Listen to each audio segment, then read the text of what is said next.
Today we need to get into V and IU being taken off people's iTunes and what happened with that. We need to get into IU's song Love Wins All, and then people have a lot of controversial thoughts on it. We also need to get into V's apparent message at the camp. So Dumplings, it's Dave, decide hate it or not, make sure you subscribe with the notification bell on, grab your dumpling, a Tasteling mug merch, and let's go. Apparently V has left a message for everyone at the camp. However, I can't find any official sources on this message. A lot of it is just speculation and just soldiers saying that they had a speech from V without anyone seeing anything that is recorded. People were reporting that V had talked during his soldier trainee graduation ceremony and said some emotional things, similar to how RM spoke. However, I don't think V ever spoke. Giving speeches is not necessarily V's strong suit, and RM had already said everything that V could possibly even think of talking about. However, just because V may not have given a speech doesn't mean that V doesn't have a message for us. In fact, there was an update reported that V will be doing something very different compared to all the other soldiers from the training. So V applied to something called the Special Mission Unit. This is a big deal in the military because you need to have pretty impressive stats in order to actually get in and be accepted, and V was. I don't have the exact numbers, but it was like a list of requirements, which I simply cannot find. Things like 80 push-ups in 5 minutes or something like that. And V actually accomplished each and every one of those, and thus he has officially been promoted. So what does this mean, and what is so different about what he needs to do? Well, our amazing V boy has always been very different, and he is extremely unique, so he will have a different process. It isn't necessarily an easy one, so it's interesting for him to apply to do this. So for the next few weeks, he will actually be enlisting in a special training, while his colleagues will all be sent off to their official locations. So V will be training among a special crew to which he will have a very specific and very special set of skills. But this is very important to note, as he will also be granted some vacation time before he enlists, which is something that the other soldiers do not get. This is important to note as fans feel the only way to reach V is through physical letters. However, Hive and the military unit has urged fans to stop sending physical letters, as they are not a post office and cannot hold that many letters. So since V is getting that vacation time or time off, they have urged fans to send a message through Weverse instead, and that V will eventually have time to read everything over. This can be tempting to not do, because naturally we're going to want to send a letter with our own handwriting and these sorts of things. But I urge people to refrain from doing that, as this could ruin the chances of V getting letters from his family, but also ruin the chances of any soldier getting letters in the military.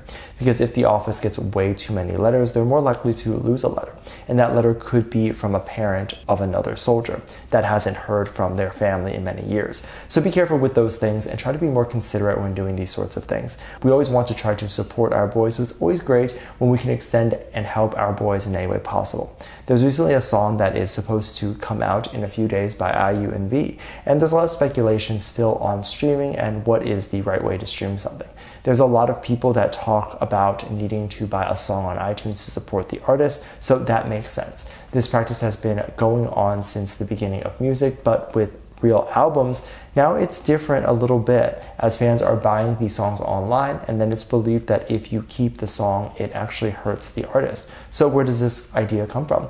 People believe that when you purchase a song on iTunes, you'll have the option to listen to the song on the cloud, or you can listen to it on your phone.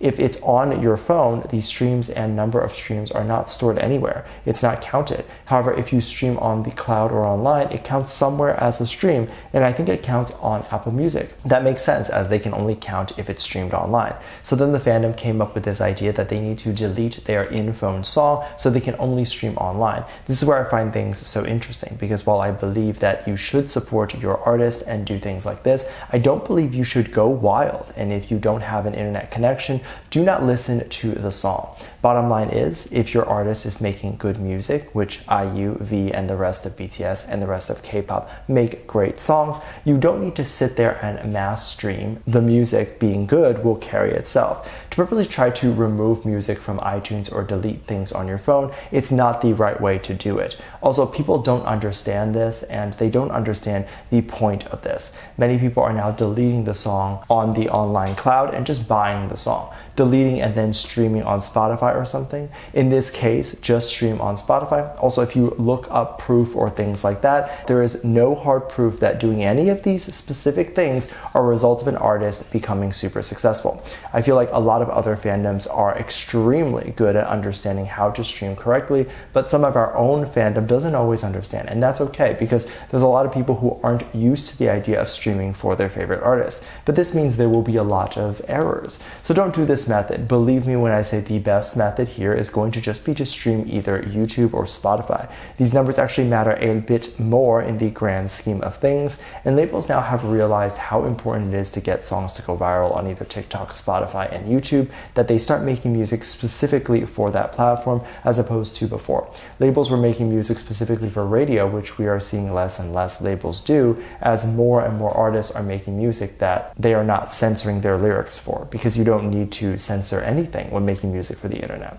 The song Loves Win All, or Loves Win by IU and V, while there's a big portion of the fandom trying to stream and really make sure the song is a big success, another part of the audience is trying to get the song canceled, as recently there's been a lot of controversy.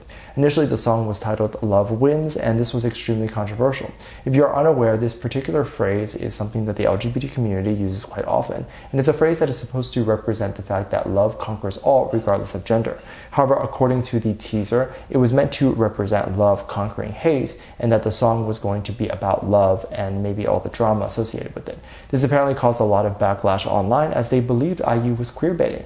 This is a term, if you're unfamiliar, for people who are not a part of the community but using gay terminology or attempting to pander to a gay audience for views or money. Of course, if IU had this intention, then yeah, it would be queerbaiting. However, this makes no sense. The song is likely in Korean, meaning the song would be released for Korea, and given that being gay or queer is not as accepted there, it makes no sense why she would pander to that audience, as that audience wouldn't exist. And even if the audience did exist, they wouldn't admit to relating to it, if that makes sense. However, IU has also never had a history of queerbaiting, so this comment doesn't really make any sense, and to me it feels like people reaching to start drama. And I'm not exactly sure, because after extensive searching on X, I really didn't even find any viral tweets accusing her of this, just news articles talking about it. In America, we also have other artists who have had songs with that title, including country singer Carrie Underwood. The fact that the song is accused of such a thing and the lyrics are not even out is crazy. People are saying the song is queerbaiting based on 2 letters. Does the actual song ever talk about that topic or her being gay and then she's actually not? To want a song deleted or anything like that over something that doesn't exist is wild. Of course, the label had to come out and address these accusations and the situation by saying that they are changing the title to Love Wins All, which, by the way, makes no sense. If Love Wins is queerbaiting, then suddenly adding all makes it not. And I'm not saying this to the label. I'm saying suddenly when they did this, the backlash stopped, as if it was queerbaiting and that fixes it. Meaning it was never queerbaiting. People just wanted an issue. However, I will say what we've seen over and over again when a celebrity releases something that starts with controversy right at the beginning and it is fixed, it's a good chance that the project will end up doing very well, as many people are now anticipating and very curious on what the lyrics and song is about. And others may tune in just to make sure it doesn't queerbait, which all views are good for her, so that's good. Let me know what you think. Make sure you check out Patreon for more videos. I'll link down below. Thanks for this lovely comment right here. Love you. Bye.